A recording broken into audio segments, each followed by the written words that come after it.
Village Média sur Europe 1, le journal du village. Et j'en parlais en préambule, la guerre entre TF1 et Orange. Et c'est un peu une situation confuse ce matin, Philippe. Certains parlent d'écran noir. Selon nos informations, c'est en fait le replay de TF1 qui a été coupé pour les abonnés Orange. Quoi qu'il en soit, TF1 a demandé à l'opérateur de cesser de distribuer ses chaînes, faute d'accord financier entre les deux groupes. C'est-à-dire ? Alors le bras de fer avec Orange dure depuis plusieurs mois, même quelques années, puisque les négociations ont commencé en 2016. Pour faire simple, TF1 demandait aux opérateurs une rémunération pour la fourniture de ces chaînes en clair qu'ils fournissaient jusque-là gratuitement. On parle de MyTF1, mais aussi de TMC, TFX, TF1 Série Film et LCI. Avec Altice SFR et Bouygues, un accord a été trouvé, pas avec Orange.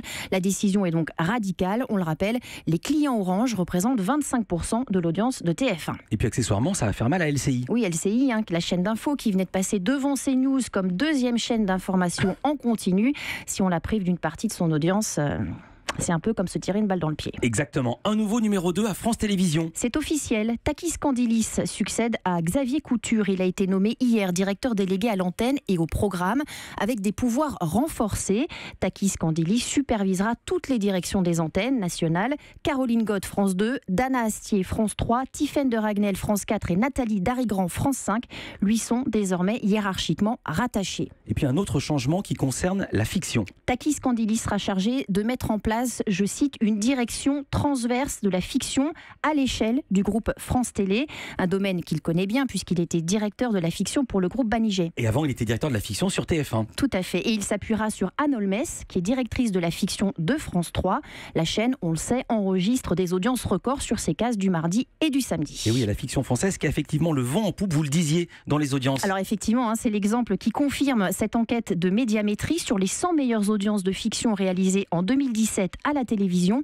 85 étaient françaises, ce qui fait 4 de plus que l'année précédente. Une fiction française qui s'est beaucoup améliorée depuis 3 ans, selon les personnes interrogées, qui la trouvent plus moderne, plus variée et surtout innovante. Oui, je me souviens qu'il y a une dizaine d'années, c'était la fiction américaine qui terrassait tout. Toute autre chose, le mouvement Balance ton port n'est pas terminé. Et cette fois, Philippe, c'est le journal Sud-Ouest qui est cité. 11 journalistes femmes accusent un cadre du quotidien régional de harcèlement sexuel. C'est le témoignage d'une ancienne journaliste de Sud-Ouest, Pauline Boyer, qui a déclenché l'affaire. En octobre dernier, sous le hashtag Balance ton port, elle racontait recevoir 50 messages par jour, trembler en allant au boulot, pleurer en partant et finir par quitter la boîte. Moi, pas lui, bien sûr. Hashtag Balance ton port. Une enquête interne a été ouverte. Un anniversaire en décalé. Le Monde des Livres fête ses 50 ans aujourd'hui, anniversaire en décalé, car c'est en réalité le 1er février 1967 que le Monde des Livres a vu le jour sous l'impulsion d'Hubert Beuve-Méry, qu'il avait confié à une femme, Jacqueline Piatier. Mais signe des temps, on est avant mai 68, cette directrice n'aura ni le titre ni l'autonomie d'un chef de service, c'est ce qu'on peut lire dans les pages du Monde des Livres. 51 ans plus tard, donc le Monde des Livres est toujours là et sort un numéro spécial ce jeudi soir. Voilà, c'est comme les 3 mousquetaires qui étaient 4. C'est ça. Le verdict est tombé pour Mathieu Gallet. Et oui, on en parle beaucoup depuis hier. Le CSA a donc décidé de révoquer le président de Radio France, et ce, à compter du 1er mars. Le Conseil supérieur de l'audiovisuel justifie sa décision par cet argument, la dégradation des relations du PDG avec l'État actionnaire. Merci beaucoup, Swazik. Europe 1.